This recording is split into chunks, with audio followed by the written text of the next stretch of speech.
Irashaimase! Hello and welcome to Fitaurus' Kitchen. I'm your host, Chef Fitaurus. It's time once again for Shoot 'em Up Saturday. And on the menu for this Saturday, we have 1943 Megami Strike, recently released on Steam. So this is a port of a mobile title, so what kind of taste will it go and have? Let's get cooking and find out.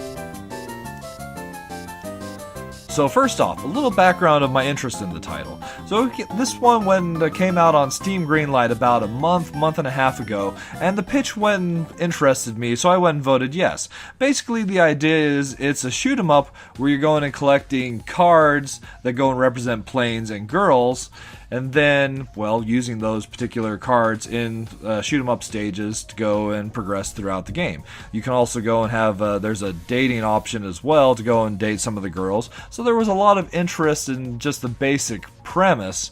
A little bit of worry because it was originally a free-to-play title. So how would they go and port it to Steam? And, well, fast forward to this past week when it came out, I was really interested in going and trying the game. Now that I've gone and played it, though, I can go and say I'm disappointed and I cannot go and recommend the title. And I'll go and get into why as I go throughout the game itself.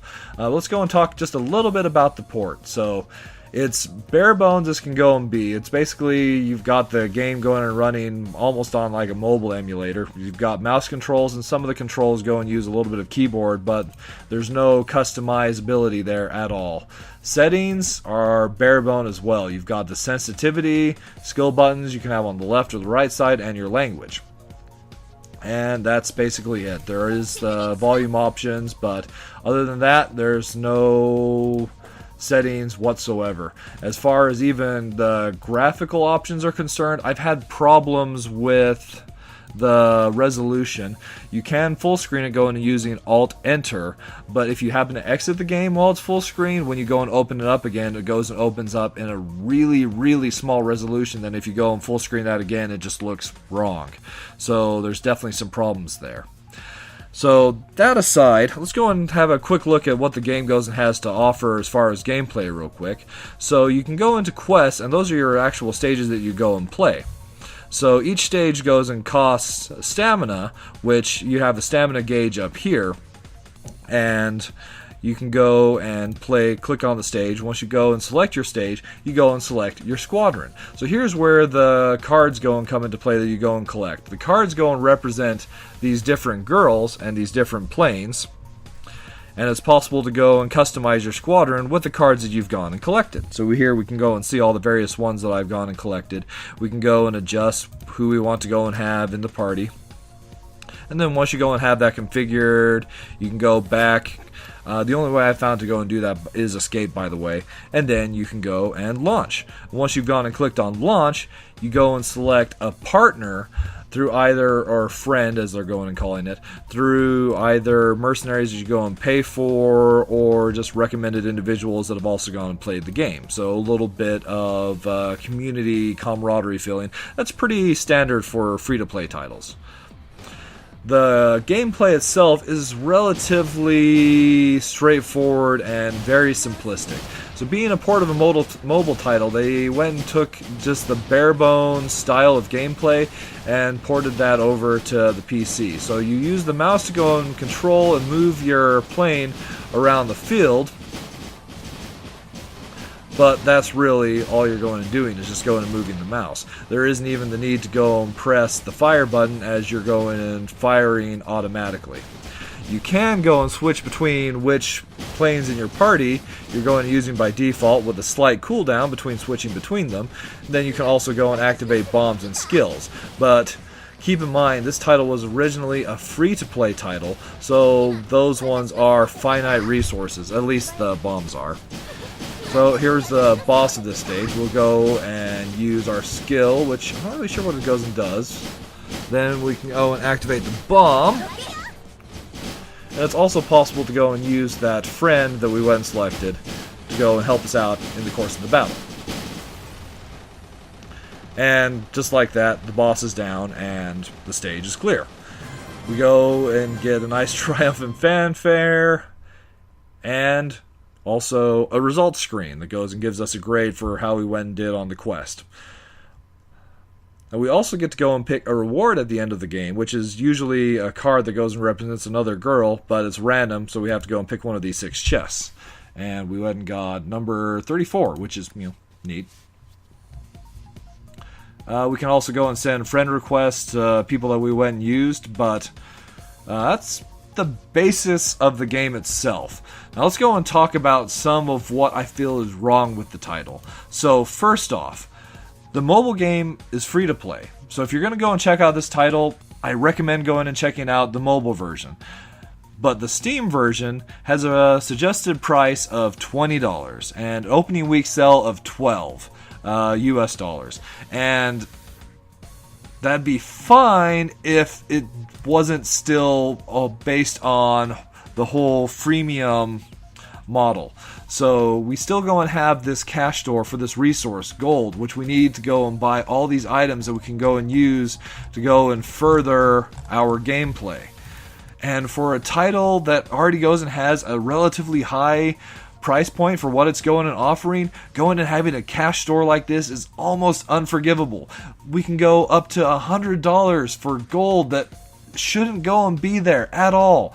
You can use that gold for the items, you can go and use it for upgrades or going and continuing if you go and happen to go and die on a stage. These draws to go and get new and rare characters, and it shouldn't go and even be there. Not for the kind of game that we're going and playing. If it had released as a free-to-play game on Steam, that would go and be a different story. But it's not. And that's definitely part of the problem with it. The gameplay is simplistic enough that we don't really get anything for going and having a Steam port as all. We are better off going and playing the title on mobile because of the way that it's monetized. So that's my biggest problem with the game. It's just the whole style of monetization for a title that we're already going and paying for. And then everything else is just really short, simple, and at the end of the day, unfulfilling.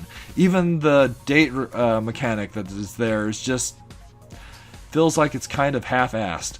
I'll kind of give you an example here. So even though we can go and get so many different girls and cards, it appears that there are only 8 that we can actually go and date. And I only have this one here, Nadia, who is one of your default cards that you go and get from the very beginning that you can go and use.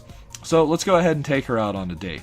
So we can go and select her, we can go out on a date, and then we have all these different locations that we can go and take her to. They go and cost the star resource, which we do go and get from the stage, but you might have to go and grind a stage for a couple run-throughs to go and have enough for a date. Fortunately, we did go and start out with a good amount from the game and the bonuses you do go and get for going and purchasing it on Steam. So there is that. So let's go ahead and take her to the ramen diner. Moving to the ramen diner. So exciting. This is a classic ramen restaurant. You have to try. Even the interior feels classic. I like it here. It's all cute and pretty. The menu's here. Oh, okay, let me see. Then you can go and select what you want to go and eat. There's the miso ramen or the Nagasaki ramen. Between those two, miso is definitely more my fare. That's fair enough. And that's the date. Not terribly exciting or even relevant, really.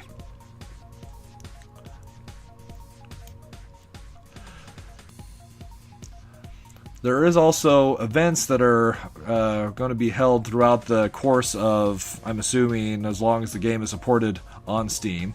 You can go and get various rewards through that as well. There's training, and then there's also these feats, which are various quests that you can go and, or goals that you can go and complete throughout the course of your gameplay. Once those are complete, you go and get rewards, usually either more cards, more girls, more planes, however you want to go and look at it. And then hopefully you can also go and earn other resources through that, like the gold that we need to go and actually purchase things. So other problems I go and have with the title, even though there are 5 squadron spots, you need gold to be able to unlock the additional squadron spots, and as you can go and see from there, they're actually quite pricey to go and unlock. So we don't have the ability to go and really use many of the girls that we're going and collecting at this point unless we're going and spending real money. And once again, that seems like a really big problem considering the fact that we went and paid money for the title to begin with. We can go and customize our party like I went and mentioned when we went and fired up the stage itself, so I'll go ahead and throw in a couple I haven't tried before, and we'll go and play one more stage. So at the end of the day, 1943 Megami Strike is one that I'm extremely disappointed in. It was one that I was going and looking forward to, and if done right, I felt like there could have been a lot of promise here with what they're going and doing. The art style, the planes are decently rendered. I like the character designs for the girls that they go and have present, but the overly simplistic controls, the heavy monetization, and just the general lack of effort put into the game itself and the port goes and makes it so that I cannot recommend this title at all. If you are interested in it, there is the free-to-play mobile version, so you can go and check that out, but even then, well, maybe as a free-to-play title, it might be alright. But as it is on Steam, I highly go and recommend that you just go and give this title a pass. Anyway, thank you so much for going and coming out and joining me today for Shoot 'em Up Saturday. If there are other shoot 'em ups you think I should go and feature on the channel, by all means, I'd love to go and hear what you have to go and say, so please leave those in the comments below. And once again, thank you so much for coming out and joining me today for Shoot 'em Up Saturday, and I look forward to going and seeing you again next week.